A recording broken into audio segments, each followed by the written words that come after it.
Topping today's news, a murder-suicide in the early morning hours in Montel Heights. 4 men shot during a drive-by shooting in Mason Addition. The government providing the Ministry of National Security with a hefty budget for much-needed upgrades, and Bahamas Power and Light explains the reasons for higher light bills.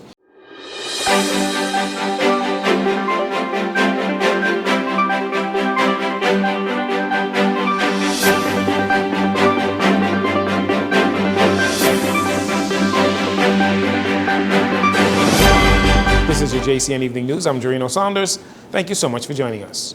2 men are dead and an adult woman and a juvenile female injured after a home invasion shortly after 1 a.m. this morning. Police say that a 58-year-old man armed with a firearm and a cutlass entered a residence on Mantall Street in Montel Heights, where he confronted and attacked a woman with the cutlass. During the altercation, a male in that home tried to intervene when the attacker shot the man, killing him. A young girl who was there also received gunshot injuries. When police arrived on the scene, the suspect was found near the residence dead with an apparent self-inflicted gunshot wound. A firearm was recovered at the scene. The injured woman and juvenile were transported to the hospital for medical treatment. Their condition is currently unknown. Police are trying to determine the motive behind the attacker's actions. Hours earlier, around 9 p.m. on Monday night, gunshots rang out in Mason Addition, sending 4 men to the hospital. Initial information shows that the occupants of a white and gray-colored Kia SUV pulled up at a residence on Whitfield Road, rolled down the window of that vehicle, and discharged multiple gunshots in the direction of a group of individuals on the outside of a home. The 4 men, ages 54, 29, 24, and 19, sustained injuries and were all transported to the hospital. And that's where they are receiving medical care right now. 3 of the victims, they are listed as stable, while the 4th victim in serious condition. Police are trying to track down that vehicle and possibly the shooter and the weapon used in this latest act of gun violence.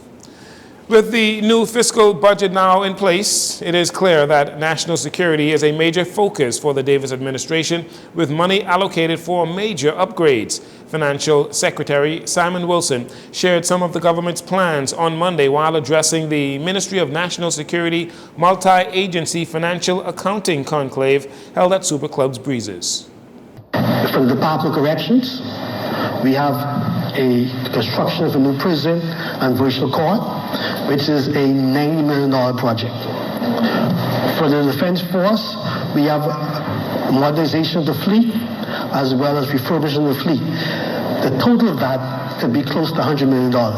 When you consider the new ship, which is the new flagship, which the Defense Force is considering acquiring. For the police department, we have modernization of the main campus. The government's already announced the intention to build a new police administrative center, as well as acquire 12 fire trucks, and that in itself is going to be around $80 to $90 million. Just over 2 months on the job, new Royal Bahamas Defense Force Commodore Floyd Moxey says the Royal Bahamas Defense Force is currently working out the numbers on the final cost of a new flagship. We're in the final phase of doing a draft proposal for a 62-meter ship that will become the flagship of the Royal Bahamas Defense Force. That is an offshore patrol craft, and that will assist us greatly in defending the territorial waters of the Bahamas. In May this year, during the appointment ceremony for Commodore Moxey, the Minister of National Security, Wayne Munro, was asked about the state of the military fleet of vessels, at which time he admitted that quite a number of the larger vessels are out of service due to grounding errors or dry docking for routine servicing. On the sidelines of the National Security Conclave, newly appointed Commodore of the Royal Bahamas Defense Force, Captain Floyd Moxey, also revealed that they were deploying 4 of their recently acquired state-of-the-art safe boats to strategic locations around the Bahamas to fight illegal migration and poaching in our waters.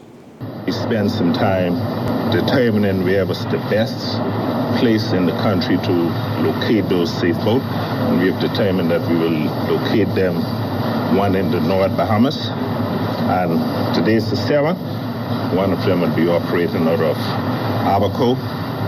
We sent one to Grand Bahama, one to Machutong in Nargo, and one to Garden Point. Just yesterday, we discovered that there was a Haitian landing in the Turks and Caicos Island, and they're using motorized boat as opposed to the traditional sailing vessel that we would have seen in the 2000s, the 90s.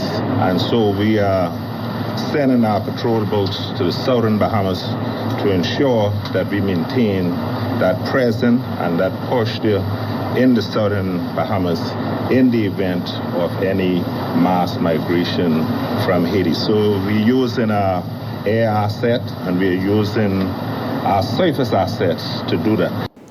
The 4 new safe boats acquired from Safe Boats International and the United States were officially commissioned in May. Commodore Moxie noted that poaching by Dominican fishermen and American charter boats continues to be a problem.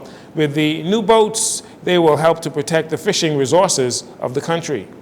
At this time of the year, we get reports of Dominicans on our banks, and so we are deploying our surface assets to the Great Bahama Banks to ensure that our marine resources are protected for our fishermen when this crawfish season open on August the 1st. Our intelligences are telling us that they're basically operating on the out of our territorial waters, and they're sending small dinghies into our waters. And so that is what we are paying attention to. Our patrol craft are in that area, and we're deterring them, and hopefully we'll be able to intercept them if they cross into our Great Bahama Banks.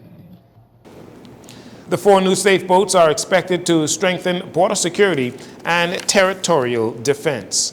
And finally, in this segment, in recent times, members of the Bahamas Customs and Immigration Allied Workers Union took issue with the government for rehiring retired senior officers as opposed to developing from within doing promotions or using promotions. Well, on Monday, their requests has been heard, as a total of 340 immigration officers were promoted. During the ceremony, Minister of Immigration and National Insurance, Alfred Sears, described the exercise as the beginning of right-sizing the department. For the first time in many years, we are not only addressing the past, but we are preparing the future. They undertook the painstaking work of combing through files, reassessing cases, and ensuring that the entire promotion process was anchored in merit, transparency, and integrity. Minister Sears also explained that while some individuals may not have been included in this most recent promotional exercise, they have not been forgotten. There are a number of cases which are currently in the final process, and we should be receiving within, say, the next another few weeks. And but the work to continue this process, as I stated, will continue.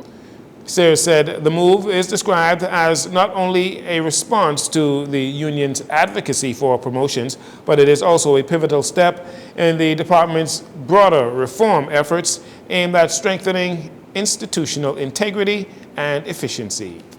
We'll take a break here. We'll be right back following these commercials.